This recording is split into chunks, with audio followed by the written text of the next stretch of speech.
SSTVಯಲ್ಲಿ ಜಾಹೀರಾತು ನೀಡಲು ಈ ನಂಬರಿಗೆ ಸಂಪರ್ಕಿಸಿ. ಅಂದ್ರೆ ಈ ಫ್ಯೂಚರ್ ಅಲ್ಲಿ ಇನ್ನು ದೊಡ್ಡ ದೊಡ್ಡ ಸಿನಿಮಾಗಳನ್ನೇನು ಪ್ರೊಡ್ಯೂಸ್ ಮಾಡಿ ಆ ತರದ್ದೇನು ಖಂಡಿತ ದೊಡ್ಡ ದೊಡ್ಡ ಸಿನಿಮಾ ಅನ್ನೋದಕ್ಕಿದೆ ಸರ್.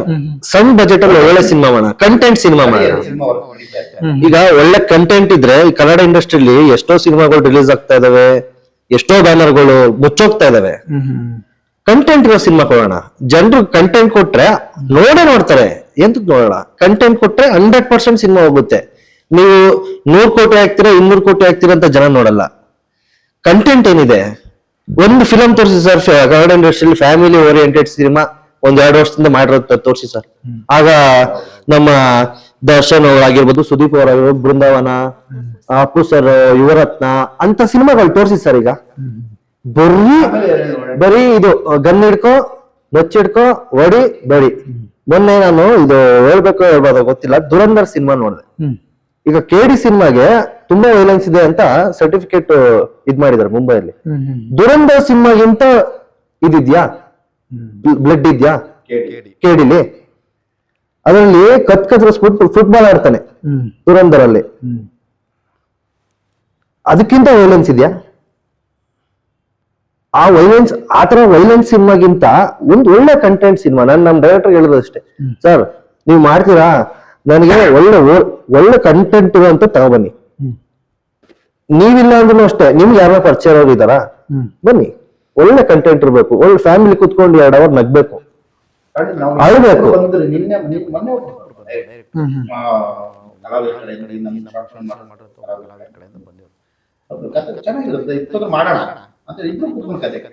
ನಗ್ಬೇಕು ಸರ್. ಈಗ ಆಡಿಯನ್ಸ್ಗೆ 2 ಅವರ್ ನಾವು ಸಿನಿಮಾ ನೋಡ್ತೀವಿ ಅಂತಂದ್ರೆ ಮೈಂಡ್ ಫ್ರೆಶ್ ಆಗ್ಬೇಕು.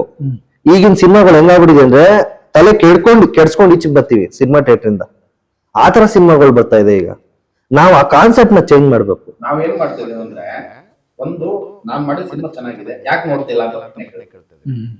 ಒಳ್ಳೆ ಸಿನಿಮಾ ಮಾಡಿದ್ರೆ ಜನಗಳು ಯಾಕೆ ನೋಡಲ್ಲ, ಯಾಕೆ ನೋಡ್ತಿಲ್ಲ ಅಂತ ಕೇಳೋದು, ಯಾಕೆ ನೋಡಲ್ಲ. ಒಳ್ಳೆ ಸಿನಿಮಾ ಮಾಡ್ಬೇಕು.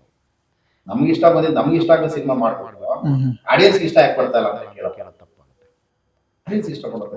ಯಜಮಾನ ಓಡಿ ರಿಪೀಟ್ ಇವಾಗ್ಲೂ ನೋಡ್ತಾ ಇರ್ತಾರೆ. ರಿಲೀಸ್ ಮಾಡಿದ್ರೆ ಹೌದು, ಕನಸ್ಗಾರ ಓನನ್ನಲ್ಲೇ ಹೋಗಿ ಲವ್ ಸ್ಟೋರಿ ಇಲ್ಲಿ ಬರ್ತಾ ಇದೆ. ಕದಂಬ, ಅದರಲ್ಲಿ ವೈಲೆನ್ಸ್ ಇದೆ, ಫ್ಯಾಮಿಲಿ ಟಚ್ ಇದೆ. ರೀ-ರಿಲೀಸ್ ಮಾಡಿ ಸಿನಿಮಾ ಇವಾಗ್ಲೂ ಆ ಸಾಂಗ್ಗಳು ಕೇಳ್ತಾ ಇದಾರೆ. ವಿಷ್ಣು ಸರ್ ಬರ್ತಾರೆ ಅಂತಂದ್ರೆ ಬೇರೆ ತರ ಇದೆ.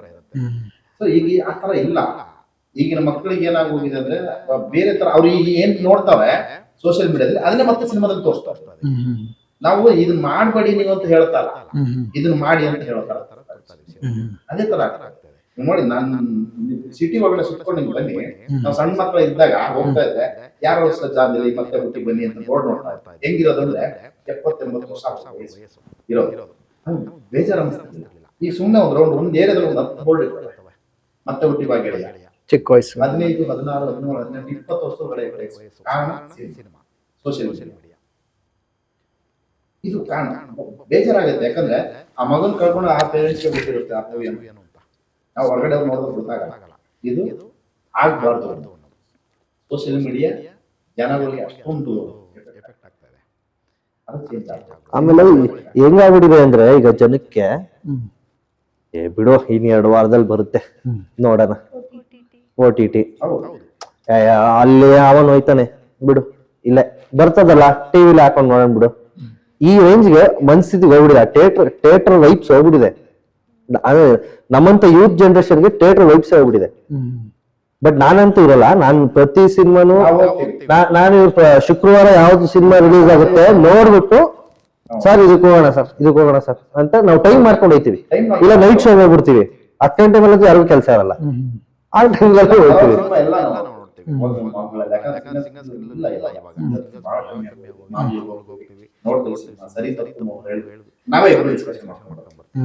ನಾವು ಹೊರಗಡೆ ಹೇಳಕ್ಕಾಗಲ್ಲ. ಯಾಕಂದ್ರೆ ಬಜೆಟ್ ನಾವು ಹೊರಗಡೆ ಅದನ್ನ ನೆಗೆಟಿವ್ ಆಗಿ ನೋಡಿ ಚೆನ್ನಾಗಿದೆ ಅಂತ ಹೇಳ್ತೀವಿ. ನಾವು ಆ ರೀತಿ ಗಾಸಿಪ್ ಮಾಡ್ಕೊಂಡ್ ಬರ್ತೀವಿ. ಆ ತರ ಗಾಸಿಪ್. ಆಮೇಲೆ ಇಬ್ಬರೇ ಇದ್ದಾಗ ಅದ್ರ ಬಗ್ಗೆ ನೆಗೆಟಿವ್ ಏನೇನೋ ಮಾತಾಡ್ಕೊಂಡು ದೊಡ್ಡ ಪ್ರೊಡ್ಯೂಸ್ ಮಾಡ್ತಾರೆ. ದೊಡ್ಡ ಸಿನಿಮಾ ಈಗ ಲಾಸ್ಟ್ ವೀಕ್ ರಿಲೀಸ್ ಆಗಿರೋ ಸಿನಿಮಾಗಳು ನೋಡಿದ್ವಿ. ಸಿನಿಮಾ ಬಟ್ ಪ್ರಯತ್ನ ಪಟ್ಟಿದ್ದಾರೆ, ನೋಡ್ಬೋದು. ಥಿಯೇಟರ್ ಹೋದ್ರೆ ಅದೇ ನಿರಾಸೆ ಆಗ್ತಾ ಇದೆ. 200-300 ರೂಪಾಯಿ ಕೊಟ್ಟು ಹೋಗ್ತೀವಿ, ಅದು ಹೋಗ್ತದ್ದೇನೆ ನಾವು ಕನ್ನಡ ಸಿನಿಮಾ ಒಳ್ಳೊಳ್ಳೆ ಸಿನಿಮಾ ಬರ್ತಾ ಇದೆ. ಆದ್ರೆ ಒಳ್ಳೊಳ್ಳೆ ಸಿನಿಮಾ ಏನಾಗಿದೆ ಅಂದ್ರೆ ಸ್ಟಾರ್ ಕ್ಯಾಸ್ಟ್ ಇರಲ್ಲ, ಇದು ಪ್ರಾಬ್ಲಮ್. ಹೊಸಬರ ಸಿನಿಮಾ ತುಂಬಾ ಅದ್ಭುತವಾಗಿ ಸಿನಿಮಾಗಳು ಬರ್ತಾ ಇದಾವೆ. ಆದ್ರೆ ಜನಗಳು ಏನಾಗಿದೆ ಅಂದ್ರೆ ಥಿಯೇಟರ್ ಹೋಗಿ ಪೈರೇಸಿ ಬರುತ್ತೆ. ಈಗ ಪಾಪ ಮೊನ್ನೆ ರೀಸೆಂಟ್ ಆಗಿ ಅನೀಶ್ ಅವ್ರದ್ದು ಒಂದು ಸಿನಿಮಾ ಏನಾದ್ರು ಹೆಸರು ಲವ್ OTP, ಚೆನ್ನಾಗಿದೆ ಸಿನಿಮಾ. ನಾನು ಥಿಯೇಟರ್ ನೋಡಿದೆ, ಚೆನ್ನಾಗಿದೆ ಸಿನಿಮಾ. ಆದ್ರೆ ಗೆಲ್ಸ್ಲಿಲ್ಲ ಸಿನಿಮಾನ. OTT ಹಾಕಿದ್ಮೇಲೂ ಪಾಪ ಅನೀಶ್ ಅವರು ರಿಕ್ವೆಸ್ಟ್ ಮಾಡ್ಕೊಂತಾರೆ, ನಾನು ಲಾಸ್ಟ್ ಟೈಮ್ ಥಿಯೇಟರ್ಗೋಸ್ಕರ ರಿಕ್ವೆಸ್ಟ್ ಮಾಡ್ಕೊಂಡು ಈ OTT ರಿಲೀಸ್ ಮಾಡಿದ್ದೀನಿ, ರಿಕ್ವೆಸ್ಟ್ ಮಾಡ್ಕೊತಾ ಇದ್ದೀನಿ ನೋಡಿ ಎಲ್ರು ಅಂತ ರಿಕ್ವೆಸ್ಟ್ ಮಾಡ್ಕೋತಾರೆ. ಈಗ ಆ ತರ ಪರಿಸ್ಥಿತಿ ಬಂದ್ಬಿಟ್ಟಿದೆ ಕನ್ನಡ ಸಿನಿಮಾ. ಆಮೇಲೆ ಇದನ್ನ ಏನಾಗ್ತದೆ ಅಂದ್ರೆ ಸಿನಿಮಾ ಪ್ರಮೋಷನ್ ಇತ್ತೀಚೆಗೆ ಇದು ಯಾವ್ದು ಸರ್ ಅದು ಸೂರ್ಯಣ್ಣ, ಅದು ಬೇಕು ಸಿನಿಮಾ ನ್ಯಾಯವಾಗಿ ಒಳ್ಳೆ ಸಿನಿಮಾ ಒಳ್ಳೆ ಕಷ್ಟಪಟ್ಟು ಸಿನಿಮಾ ಮಾಡಿದ್ದಾರೆ. ಬಟ್ ಆ ಪ್ರಮೋಷನ್ ವೇ ಬೇರೆ ತರ, ಗಿಮಿಕ್ ಗಳ ಇಷ್ಟ, ಗಿಮಿಕ್ ಆ ತರ ಸೋಷಿಯಲ್ ಮೀಡಿಯಾ ಹುಡುಗರು ಆಲ್ರೆಡಿ ಅವ್ರು ಮಾಡ್ತಾರದು ಎಲ್ಲರೂ ಗಿಮಿಕ್ ಅನ್ನೋದೇ ಇರುತ್ತೆ. ಆಲ್ಮೋಸ್ಟ್ ಈಗ ನಿಮ್ ಸಿನಿಮಾದಲ್ಲಿ ಕೂಡ ಈ ಸೋಷಿಯಲ್ ಮೀಡಿಯಾ ಆಕ್ಟಿವ್ ಇರೋರ್ನೇ ಆಲ್ಮೋಸ್ಟ್ ತಗೊಂಡಿದ್ದೀರಾ ಅಂತ. ನಾವ್ ಅದೇ ಪ್ಲಾನ್. ನಮ್ದು ಏನಿತ್ತು ಅಂದ್ರೆ ಫಸ್ಟ್ ಟೈಮ್ ಮಾಡ್ತಾ ಇದೀವಿ, ಒಂದ್ ಸ್ವಲ್ಪ ಗುರುತಿಸ್ಕೊಳ್ಳುವಂತವ್ರನ್ನ ಹಾಕೊಂಡು ಮಾಡೋಣ. ನೆಕ್ಸ್ಟ್ ಮಾಡುವಾಗ ಅವ್ರನ್ನ ಇವ್ರನ್ನ ಮಿಕ್ಸ್ ಮಾಡಿ ಸಿನಿಮಾ ಮಾಡ್ಬೇಕಾದ್ರೆ ಈಗ ಆಲ್ರೆಡಿ 2 ಪ್ರಾಜೆಕ್ಟ್ ರೆಡಿ ಮಾಡ್ತಾ ಇದಾರೆ. ಆ ಸಿನಿಮಾ ಮಾಡ್ಬೇಕಾದ್ರೆ ಒಂದು ಒಳ್ಳೆ ಹೊಸ ಪ್ರತಿಭೆ ಬರ್ಲಿ, ಹೊಸ ಪ್ರತಿಭೆಗೆ ಒಳ್ಳೊಳ್ಳೆ ರೋಲ್ ಕೊಡಿ, ಒಳ್ಳೆ ಜೊತೆಗೆ ಸೀನಿಯರ್ಸ್ನ ಹಾಕೊಳ್ಳಿ. ನಾನ್ ಬೇಡ ಅಂತ ಅವ್ರಿಗೆ ಹೇಳಿದ್ದೀನಿ, ಬೇಡ ಅಂತ ಹೇಳಿಲ್ಲ, ಸೀನಿಯರ್ಸ್ನ ಹಾಕೊಳ್ಳಿ, ಜೊತೆಗೆ ಹೊಸ ಪ್ರತಿಭೆಗಳನ್ನ ಹಾಕೊಳ್ಳಿ. ನಮ್ ಸಂಸ್ಥೆಯಲ್ಲಿ ನಾನು ಯಾವ್ದೇ ಸಿನಿಮಾ ಮಾಡಿದ್ರು ಹೊಸ ಪ್ರತಿಭೆ ಒಬ್ಬರು ಇಬ್ಬರು ಇದ್ದೇ ಇರ್ತಾರೆ. ಇದು ನಮ್ಮ ಶ್ರೀ ಬಾಲಾಜಿ ಕಂಬೈನ್ಸ್ ಅಲ್ಲಿ ಕೊಡೋ ಪ್ರಾಮಿಸ್. ಕೃತಿಕ್ ಅವ್ರ ನೀವ್ ಹೇಳ್ಬೇಕು ಪ್ರೊಡ್ಯೂಸರ್ ಬಗ್ಗೆ, ಡೈರೆಕ್ಟರ್ ಬಗ್ಗೆ. ಸುಮ್ನೆ ಅವ್ರು ಹೇಳೋದಕ್ಕೂ ಹೂ ಅಂತಿದಾರೆ, ಇವ್ರು ಹೇಳೋದಕ್ಕೂ ಹೂ ಅಂತಿದಾರೆ. ಪಾಯಿಂಟ್ ನಿಜ, ಏನ್ ರಿಯಾಲಿಟಿ ಇದೆ ಅದನ್ನ ಮಾತಾಡ್ತಾ ಇದ್ದಾರೆ. ಥಿಯೇಟರ್ ಬಗ್ಗೆ ಹೇಳಿದ್ರು. ಇನ್ನೂ ಒಂದೇನಂದ್ರೆ ಇವಾಗ ಥಿಯೇಟರ್ ಗಳಲ್ಲೆಲ್ಲ ತುಂಬಾ ಟಿಕೆಟ್ ಪ್ರೈಸಸ್ ನೀವೇ ನೋಡ್ತಾ ಇದ್ದೀರಾ ಸರ್. ಮಿಡಿಲ್ ಕ್ಲಾಸ್ ಫ್ಯಾಮಿಲಿ ಅವರು ಇವಾಗ ಒಬ್ರು ಹೋಗ್ಬೇಕಾದ್ರೆ 400-500 ರೂಪಾಯಿ ಇಟ್ಕೊಂತಾರೆ. ಇಡೀ ಅವ್ರ ಫ್ಯಾಮಿಲಿನ ಕರ್ಕೊಂಡು ಹೋಗ್ಬೇಕು, ಎಷ್ಟಾಗುತ್ತೆ ಸರ್? ಒಂದ್ ದಿನದ್ದು ಪೇಮೆಂಟ್ ಇರುತ್ತೆ ಅವ್ರಿಗೆ. ಅಷ್ಟೆಲ್ಲ ಕೊಟ್ಟು ಹೋದಾಗ ಒಳ್ಳೆ ಸಿನಿಮಾನು ನಮ್ಗೆ ಅದು ಅನ್ಸಿಲ್ಲ, ಚೆನ್ನಾಗಿಲ್ಲ ಸಿನಿಮಾ ಅಂತ ಅನ್ಸಿದ್ರೆ ಎಷ್ಟು ಬೇಜಾರಾಗುತ್ತೆ ಅವ್ರಿಗೆ. ಅದೊಂದು ಕಾರಣಕ್ಕೂ ಥಿಯೇಟರ್ಸ್ ಫಿಲ್ ಆಗ್ತಾ ಇಲ್ಲ ಇವಾಗ, ದುಡ್ಡು ವೇಸ್ಟ್ ಆಗುತ್ತೆ ಅಂತ. ಹೌದು. ಸೊ ಹಿಂಗೂ ಆಗ್ತಾ ಇದೆ. ಅದೊಂದು ಪಾಪ್ಕಾರ್ನ್ 500 ರೂಪಾಯಿ 900 ರೂಪಾಯಿ ಟಿಕೆಟ್ ಪ್ರೈಸ್ ಗಿಂತ ಫುಡ್ ಪ್ರೈಸ್. ಎಷ್ಟೋ ಜನ ನಾನು ಅಬ್ಸರ್ವ್ ಮಾಡಿದ್ದೀನಿ, ಸಿನಿಮಾ ನೋಡ್ತಾರೆ, ಅವ್ರಿಗೊಂದು ಆಸೆ ಇರುತ್ತೆ, ಮನೆಯಲ್ಲೇ ಕಂಡೀಷನ್ ಹಾಕ್ಬಿಟ್ಟಿರ್ತಾರೆ, ಸಿನಿಮಾ ತೋರಿಸ್ತೀವಿ, ತಿಂಡಿ ಏನಕ್ಕೆ ಕೇಳ್ಬಾರ್ದು, ಹೊರಗಡೆ ಬಂದು ತೋರಿಸ್ತೀವಿ.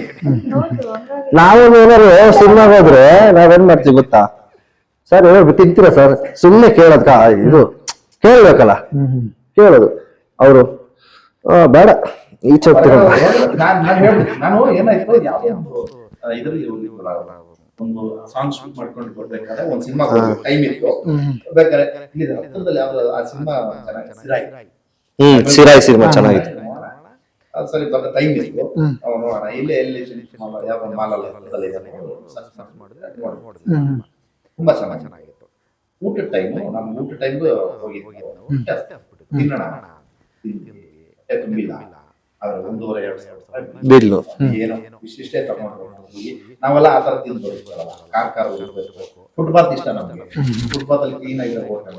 ನಾನು ಯಾವ್ದಾರ ಹೋಟ್ಲ್ ಹೋಗೋಣ ಬೇಡ ಸರ್, ಅಲ್ಲಿ ಫುಟ್ಪಾತ್ ಅಲ್ಲಿ ಚೆನ್ನಾಗಿರುತ್ತೆ, ಅಲ್ಲೇ ಹೋಗೋಣ. ಇಡ್ಲಿ ಚೆನ್ನಾಗಿರುತ್ತೆ ಸರ್, ವಡೆ ಚೆನ್ನಾಗಿರುತ್ತೆ. ಫುಟ್ಪಾತ್ ತಿಂಡಿ ಇಷ್ಟ ನಾವು ಇಷ್ಟಪಡ್ತೀವಿ. ಅಂದ್ರೆ ಹೋಟ್ಲಲ್ಲಿ ಹೋಗ್ತಿದ್ವಿ, ಹೋಟ್ಲಲ್ಲಿ ತಿನ್ನಕ್ ಇಷ್ಟಪಡ್ತೀವಿ, ತಿಂತೀವಿ, ಅಲ್ಲಿ ತಿನ್ನಲ್ಲ ಅಂತ.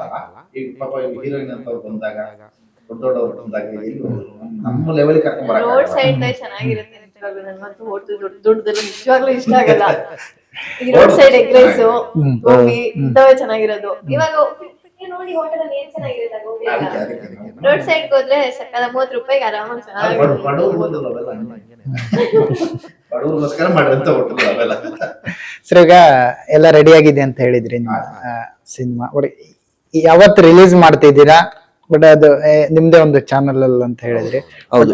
ಆಡಿಯನ್ಸ್ಗೆ ಅದೊಂದು ಹೇಳೋದಾದ್ರೆ ಒಂದು ಇನ್ಫಾರ್ಮೇಶನ್. ಖಂಡಿತ ಒಂದು ಸೌರಭ ಟಾಕೀಸ್ ಅಂತ ಯೂಟ್ಯೂಬ್ ಚಾನಲ್ ಅಲ್ಲಿ ಸಿನಿಮಾ ರಿಲೀಸ್ ಆಗ್ತಾ ಇದೆ. ಶ್ರೀ ಬಾಲಾಜಿ ಕಮೆನ್ಸ್ ಅಡಿ ಸೌರಭ ನಾಗರಾಜ್ ಪ್ರೆಸೆಂಟ್ಸ್ ಸೌರಭ ಟಾಕೀಸ್ ಯೂಟ್ಯೂಬ್ ಚಾನಲ್ ರಿಲೀಸ್ ಆಗ್ತಾ ಇದೆ.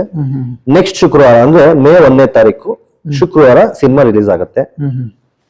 ಟ್ರೈಲರ್ ಬಂದು ಈ ವೀಕ್ ಅಲ್ಲಿ ನಾವು ರಿಲೀಸ್ ಮಾಡ್ತೀವಿ. Okay, super sir, all the best sir.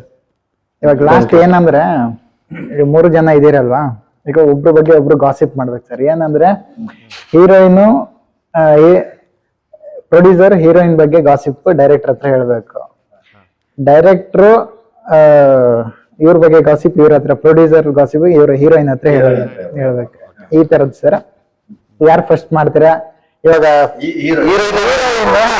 Heroine director gossip ನ ಪ್ರೊಡ್ಯೂಸರ್ ಹಿಂಗೆ ಅಂತ ಹೇಳ್ಬೇಕು.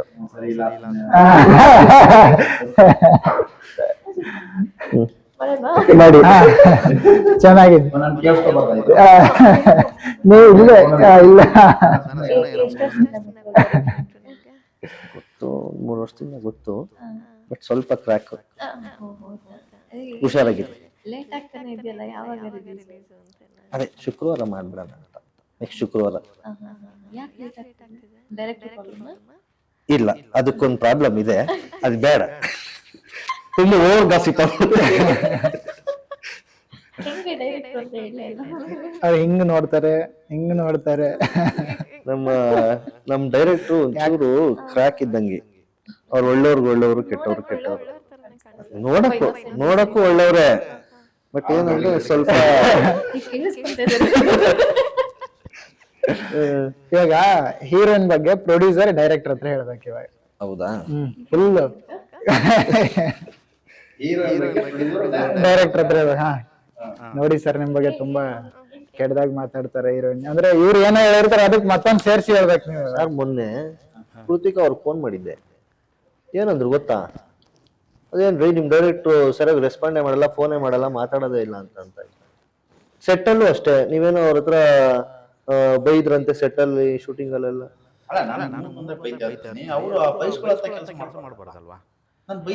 ನಾನ್ ನೋಡ್ದಂಗ್ ನೀವು ಬೈಲಿಲ್ವಲ್ಲ, ಅದ್ ಹೆಂಗ್ ಹೇಳ್ಬಿಟ್ರು ಅವ್ರು?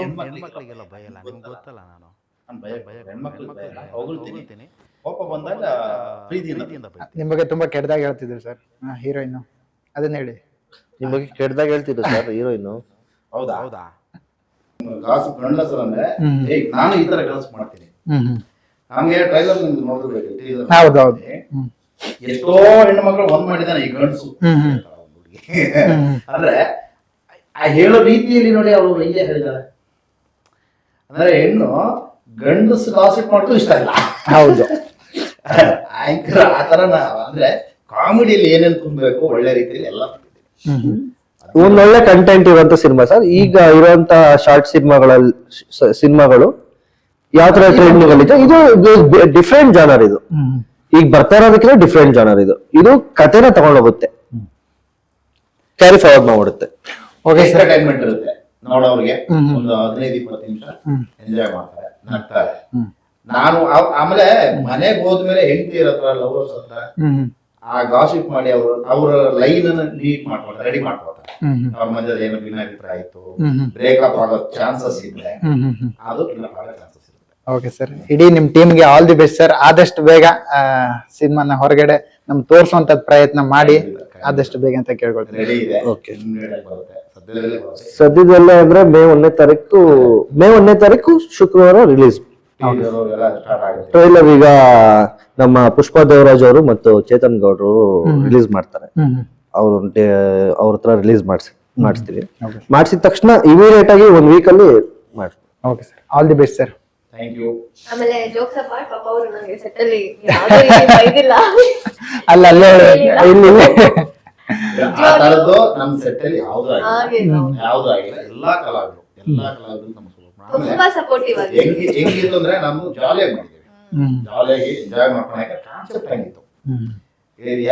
ಬೇಜಾರಾದ್ರೂ ಕೂಡ ನಗು ತರ ಇರೋದು ಅಲ್ಲಿ ಏನೋ ಒಂದೇನೋ ಡೈಲಾಗ್ ಕೊಟ್ಬಿಟ್ರೆ ಅವ ತಂದೆ ಪಾತ್ರ ಒಂದಿರುತ್ತೆ, ಈಗ ಸೊಸೆಗೆ ಒಂದು ಇನ್ನೊಂದು ಆ ಕಾಮಿಡಿ ಹೇಳ್ಬೇಕು ನಾವು, ಗಾಸಿಪ್ ಸೀನ್ಗಳು ಶೂಟ್ ಮಾಡ್ತಾ ಇದ್ವಿ. ನನ್ನ ಕಣ್ಣಲ್ಲಿ ನೀರು ಬಂದ್ಬಿಟ್ಟಾರೆ, ಅಷ್ಟು ನಕ್ಕಿದೀವಿ ನಾವು ಮತ್ತೆ ಪೃಥ್ವಿ ಅನ್ನೋರು, ನಾವು ಇವರು ಪ್ರೊಡ್ಯೂಸರ್ ಇರಲಿಲ್ಲ ಅವತ್ತು.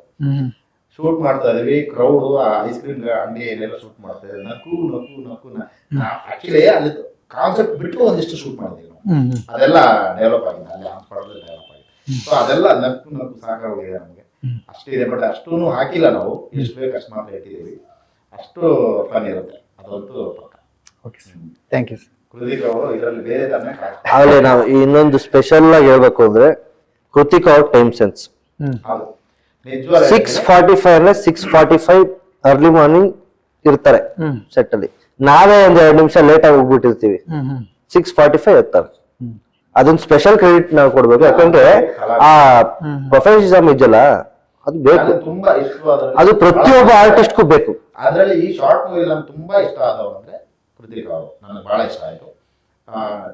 ಟೈಮ್ ಸೆನ್ಸು, ಆಮೇಲೆ ಅವ್ರು ನಡ್ಕೊಂಡಿದ್ದು ಆಕ್ಚುಲಿ ಹೇಳ್ಬೇಕಂದ್ರೆ ಟು ಫ್ರ್ಯಾಂಕ್ ಹೇಳ್ತೀನಿ, ನನಗೆ ಇವ್ರ ಬಗ್ಗೆ ಒಂದಿಷ್ಟು ಅವರು ಸ್ವಲ್ಪ ತಲೆ ಹರಟೆ ಮೇಲೆ ಒಂಥರ ಇರ್ತಾರೆ, ನಿಜ ನನಗೆ ಬಂದಿದ್ದು ಅದೇನೋ ಗೊತ್ತಿಲ್ಲ. ಆದ್ರೂ ಇವ್ರಿಗೂ ಒಂದ್ಸಲ ಹಿಂಟ್ ಕೊಟ್ಟಿದ್ದೆ ಅನ್ಸುತ್ತೆ, ನಾನು ಹಿಂಟ್ ಕೊಟ್ಟಿದ್ದೆ ಹಿಂಗೆ ಯಾರೋ ಹಿಂಗೆಲ್ಲ ಹೇಳ್ತಾರೆ ಹಿಂಗಿತ್ತು ಅಂತ ಹಿಂಟ್ ಕೊಡಿ, ಯಾಕಂದ್ರೆ ನನಗೆ ಅದಾಗಬಾರ್ದು ಅಂತ ಅದಕ್ಕೆ ಹಿಂಟ್ ಕೊಟ್ಟಿದ್ದು ನಾವು. ಅದನ್ನ ನಡ್ಕೋಬೇಡಿ, ನಮ್ಮ ಕಡೆಯಿಂದ ಯಾವ್ದು ತಪ್ಪು ನಡೆಯಲ್ಲ. ನಿಮಗೆ ಪೇಮೆಂಟ್ ವಿಷಯದಲ್ಲಿ ಅಷ್ಟೇ, ಕಂಪ್ನಿ ಕಡೆಯಿಂದ ಒಬ್ರು ಇವತ್ತಿನವರೆಗೂ ನನಗೆ ಪೇಮೆಂಟ್ ಬಂದಿಲ್ಲ ಅಂತ ಹೇಳಲ್ಲ ಇವತ್ತಿನವರೆಗೂ. ಯಾಕಂದ್ರೆ ನಾನು ಸುಮ್ಮನೆ ಕ್ಯಾಶುವಲ್ ಆಗಿ ಎಲ್ಲ ಊಟಕ್ಕೆ ಟೀ ಕಾಫಿ ಕುಡಿಬೇಕು, ನಂದು ಮಾಮೂಲಿ ನೈಟು ಅದೆಲ್ಲ ಕುತ್ಕೊಂಡಾಗೆಲ್ಲ ಎಲ್ಲರೂ ಪೇಮೆಂಟ್ ಆಯ್ತಾ ಇವತ್ತು ಅಂದಾಗೆಲ್ಲ ಕಳಿಸ್ಬಿಟ್ಟಿದ್ವಿ. ಅವ್ರು ಕಳಿಸಿದ ಕೃತಿಕ್ ಅವ್ರು ಕಳಿಸಿ ಹೋಗ್ಬಿಟ್ಟಾರೆ, ಹಾಕ್ಬಿಟ್ಟೆ ನಾವು. ನನಗೆ ಅವಕಾಶನೇ ಇಲ್ಲ. ಆಮೇಲೆ ನಮ್ಮ ಕಲಾವಿದ್ರು ಅಷ್ಟೇ, ರೋಹಿಣಿ ಮೇಡಮ್ ಅವ್ರು ಇರ್ಬೋದು, ಯಮುನಾ ಮೇಡಮ್ ಅವ್ರು ಇರ್ಬೋದು, ಯಶವಂತ್ ಅವ್ರು ಇರ್ಬೋದು, ಯಶವಂತ್ ಅವ್ರು ಇರ್ಬೋದು, ಆಮೇಲೆ ಲಕ್ಷ್ಮಣ್ ಅಂತ ಒಬ್ರಿದ್ದಾರೆ, ಆಮೇಲೆ ಕುಮಾರ್ ನಾಯಕ್ ಅಂತ ಒಬ್ರಿದ್ದಾರೆ. ಪ್ರತಿಯೊಬ್ರು ಬಹಳ ಸಪೋರ್ಟ್ ಮಾಡಿದ್ದಾರೆ ನಮ್ಗೆ. ಒಳ್ಳೆ ಕಲಾವಿದ್ರೆ. ಆಮೇಲೆ ಪ್ರತಿಯೊಬ್ರು ಡೇ 1 ಶೂಟಿಂಗ್ ಅಂತ ಅನ್ಸಿಲ್ಲ ನಮ್ಗೆ, ತುಂಬಾ ಹಳೆ ಪರಿಚಯ ಅನ್ನೋ ತರ. ಅಂದ್ರೆ ಒಂದ್ 3-4 ದಿನ ಇದ್ ಮಾಡಿದ್ವಿ, ವರ್ಕ್ಶಾಪ್ ಮಾಡಿದ್ವಿ. ಹಂಗಿತ್ತು. ನಾವು ಈ ಶಾರ್ಟ್ ಮೂವಿ ಅಂತಂದ್ರೆ ಸಿಂಪಲ್ ಆಗಿ ಮುಂದೆ ಒಂದಿಷ್ಟು ಜನ ಇರ್ತಾರೆ, ಇಷ್ಟ ಅಂತ ಪ್ರೊಡಕ್ಷನ್ ಊಟ ತಿಂಡಿ ಆಗಿರ್ಬೋದು, ಅದು ಅಷ್ಟೇ. ನಾನು ಸಿನಿಮಾ ಕರ್ಸ್ತಿದ್ನಲ್ಲ, ಅವನೇ ಕರ್ಸಿದ್ವಿ ಪ್ರೊಡಕ್ಷನ್ಗೆ ಊಟಕ್ಕೆ. ಹೌದು, ಊಟದ ಬಗ್ಗೆ ಊಟ ನಾವು ಪ್ರೊಡಕ್ಷನ್ ಅವರೇ, ಸಿನಿಮಾದ ನಾವು ನಿಮ್ಗೆ ಗೊತ್ತಲ್ಲ ನಮ್ದು ಲಾಸ್ಟ್ ಮಾಡಿ ಸಿನಿಮಾ, ಆ ಪ್ರೊಡಕ್ಷನ್ ಅವರೇ ಕರ್ಸಿದ್ದೆ ನಾನು. ಆ ಪ್ರೊಡಕ್ಷನ್ ಅವರೇ ಊಟ ಇರುತ್ತಂದ್ರೆ ಸೌರಭ ನಾಗೇಶ ಒಂದೇ ಹೇಳಿದ್ದು, ಮಗನೇ ನೀನ್ ಪೇಮೆಂಟ್ ಕೊಡ್ತೀವಿ ನಾನು ಕೇಳಕ್ಕಾಗಲ್ಲ, ಊಟ ಚೆನ್ನಾಗಿ ಎಲ್ರು ಅದೊಂದೇ ಅವ್ರು ಹೇಳಿದ್ದು, ನೀನ್ ಪೇಮೆಂಟ್ ಒಂದಿನ ಲೇಟ್ ಮಾಡ್ಸೋ ಬಿಡ್ಸೋ ಗೊತ್ತಿಲ್ಲ, ಕಲಾವಿದರಿಗೆ ಊಟ ಮುಖ್ಯ, ಅವ್ರಿಗೆ ಟೈಮ್ ಕರೆಕ್ಟ್ ಆಗಿ ಒಳ್ಳೆ ಊಟ ಕೊಡು, ಸುಮ್ನೆ ಕಾಂಜಿ ಪಿಂಜಿ ಊಟ ಕೊಡ್ಬೇಡ. ಇದು ನಮ್ ತಂದೆ ಹೇಳ್ಕೊಟ್ರು ಬುದ್ಧಿ ನಮ್ಗೆ. ಅದು ಮಿಕ್ಕಿದ ಮೇಲೆ ನಮ್ಮ ಸೆಟ್ ಎಲ್ಲ ಒಬ್ರು ಇದ್ರು, ಅವ್ರ ಪಾಪ ಈ ಫುಟ್ಬಾಲ್ ಅಲ್ಲಿ ಇರೋರಿಗೆ ಊಟ ಅನಿಸ್ತಾರೆ, ಅಲ್ಲಿ ಮಿಕ್ಕಿದ ತಗೊಂಡೋಗಿ ಹಂಚ್ಕೊಂಡಿದ್ದಾರೆ, ನಮ್ಗೆ ಗೊತ್ತಿಲ್ಲ. ಯಾರು? ನಾಗರಾಜ್ ಆಟೋ ನಾಗರಾಜ್ ಅವರು, ನಗಣ ನಾಗರಾಜ್ ಅವರು ಊಟ ತಗೊಂಡೋಗಿಲ್ಲ ಪಾಪ, ಬಡವರಿಗೆಲ್ಲ ಹಂಚ್ಕೊಂಡ್ರ ಅಂತ ನಮ್ಗೆ ಗೊತ್ತಿಲ್ಲ. ಆಮೇಲೆ ಹೇಳಿದ್ ನಮ್ಗೆ ಮಿಕ್ಕಿತ್ತು ಊಟ ಅಂತ. ಅಂದ್ರೆ ಅಷ್ಟು ದಿನನೂ ಆ ತರ ಮಾಡಿದ್ದಾರೆ, ಅಂದ್ರೆ ಆ ತರ ಶಿಸ್ತಲ್ಲಿ ಹೋಗ್ಬೇಕು ಅನ್ನೋದು ಸ್ಟಾರ್ಟಿಂಗ್ ಫಸ್ಟ್ ಪ್ರಾಡಕ್ಟ್ ಅಂದ್ರೆ ಆಗಿರೋದ್ರಿಂದ ನಮ್ಗೆ ಒಂದಿಷ್ಟು ಆಗಿದೆ. ಒಂದಿಷ್ಟು ಟೈಮ್ ನಮ್ಗೆ ಕೆಲವು ಕಲಾವಿದರಿಂದ ಟೈಮ್ ಹೆಚ್ಚು ಕಡಿಮೆ ಆಗಿದೆ. ಬಟ್ ಕೃತಿಕ್ ಅವರು ಮತ್ತೆ ಇನ್ನು ಕೆಲವು ಸೀನಿಯರ್ಸ್ ಕಲಾವಿದರು ಹೀರೋ ಕಡೆಯಿಂದ ಸ್ವಲ್ಪ ನಮ್ಗೆ ಟೈಮ್ ಇದಾಗಿದೆ. ಆಕ್ಚುಲಿ ಇವತ್ತು ನೋಡಿ ಅವ್ರು ಬರ್ಬೇಕಿತ್ತು, ಅವ್ರೇನೋ ಬಿಸಿ ಇದ್ದಾರೆ ಶೂಟ್ ಅಂತ ನಾವು ಕಾರಣಕ್ಕೆ ಬರೋಕ್ಕಾಗಲಿಲ್ಲ. ಸೊ ಅವ್ರದ್ದೊಂಚೂರು ನಮ್ಗೆ ಟೈಮಿಂಗ್ಸು ಶೂಟ್ ಇಂದ ನೋಡಿ, ಶೂಟ್ ಅಲ್ಲಿ ಅಷ್ಟೇ, ಈಗಲೂ ಅಷ್ಟೇ ನೋಡಿ, ಇವಾಗಲೂ ಅಷ್ಟೇ ಡಬ್ಬಿಂಗ್ ಎಲ್ಲ ಸ್ವಲ್ಪ ಅವ್ರದ್ದು ನಮ್ಗೆ ಟೈಮ್ ಅಡ್ಜಸ್ಟ್ ಆಗಿಲ್ಲ. ಅವ್ರ ಒಬ್ಬರದ್ದು ಬಿಟ್ರೆ ಇನ್ನು ಎಲ್ಲಾ ಕಲಾವಿದರು ಇನ್ ಮಿಕ್ದವರೆಲ್ಲ A1 6:30 ಅಂದ್ರೆ 6:30 ವಿತ್ ಮೇಕಪ್ ಮ್ಯಾನ್. ಹೌದು, ಮೇಕಪ್ ಮ್ಯಾನ್ ಅವರು ಅಷ್ಟೇ 6:30ಗೆ ಬಂದು ಯಾವ್ದು ತೊಂದರೆ ಕೊಡ್ಲಿಲ್ಲ, ನನಗಂತೂ ಟೆನ್ಷನ್ ಯಾರು ಕೊಡ್ಲಿಲ್ಲ. ನನಗೆ ಅಷ್ಟು ನೀಟಾಗಿ ವರ್ಕ್ ಮಾಡಿದೆ. ನನಗೆ ಈ ಕಡೆ ಪ್ರೊಡಕ್ಷನ್ ನನಗೆ ಪ್ರೊಡಕ್ಷನ್ ಇನ್ನೊಂದು ಸ್ಪೆಷಲ್ ಏನಂತಂದ್ರೆ ಒಬ್ರು ಅಸಿಸ್ಟೆಂಟ್ ಇಟ್ಕೊಂಡಿಲ್ಲ ಅವ್ರು, ಅವ್ರೊಬ್ಬರೇ ಇಡೀ ಸಿನಿಮಾ ಟೇಕ್ ಓವರ್ ಮಾಡ್ತಾರೆ. ಅಸಿಸ್ಟೆಂಟ್ ಯಾರು ಇರಲಿಲ್ಲ, ಒಬ್ಬ ರಿಲೇಟ್ ಮಾಡಕ್ ಬಂದಿಲ್ಲ, ರೈಟಿಂಗ್ ಬಂದಿಲ್ಲ, ಸ್ಕ್ರಿಪ್ಟ್ ಬಂದ್ರು 2 ದಿನ ಬಂದ್ರು, 3ನೇ ದಿವಸ ಅಂದ್ರೆ ಕಲಿಯಕ್ ಬಂದಿರೋಂತ ಹುಡುಗರು, ಆ ಸಿನಿಮಾ ಸ್ಟೈಲ್ ಗೊತ್ತಿಲ್ಲ, ಏನೋ ಯೂಟ್ಯೂಬ್ ಅಲ್ಲಿ ನೋಡ್ಕೊಂಡು ಬಂದಿರ್ತಾರೆ. ಬಂದಾಗ ಇಲ್ಲಿ ವರ್ಕ್ ಏನು ಅಂತ ಗೊತ್ತಾದಾಗ ಒಂದಿನ ಇದ್ರು 2 ದಿವಸ ಬರ್ಲಿಲ್ಲ. ಸರ್ ಬೇಡ, ನಾನು ಶಾರ್ಟ್ ಮೂವಿ ನಾನು ಮಾಡ್ತೀನಿ, ಒಬ್ಬನೇ ಮಾಡ್ತೀನಿ ಅಂತ ಒಬ್ಬನೇ ಮಾಡಿದೆ. ಒಬ್ಬ ಕಲಾವಿದ ಇದ್ದ, ಅವನಿಗೆ ಸ್ವಲ್ಪ ರೀಡಿಂಗ್ ರಿಪೋರ್ಟ್ ಬರ್ಕೊಳಪ್ಪ ಅಂತ ರೀಡಿಂಗ್ ಬರ್ಸ್ಕೊಂಡಿದ್ದೆ. ಅಷ್ಟು ಟೋಟಲ್ ಒಬ್ಬನೇ ಮಾಡಿದೆ ಎಲ್ಲ. ಆ ಥರ ಮಾಡ್ತೀವಿ, ಅದು ಕಷ್ಟ ನಮ್ಗೇನು ದೊಡ್ಡದು ಅನ್ಸಲ್ಲ, ಅದು ಮಾಡ್ತೀವಿ. ಸೊ ಈ ಥರ ನಡೀತು ನಮ್ಮದು. SS ಟಿವಿ ಸಿನಿಮಾ ಜಗತ್ತಿನ ಕ್ಷಣ ಕ್ಷಣದ ಸುದ್ದಿಯೊಂದಿಗೆ.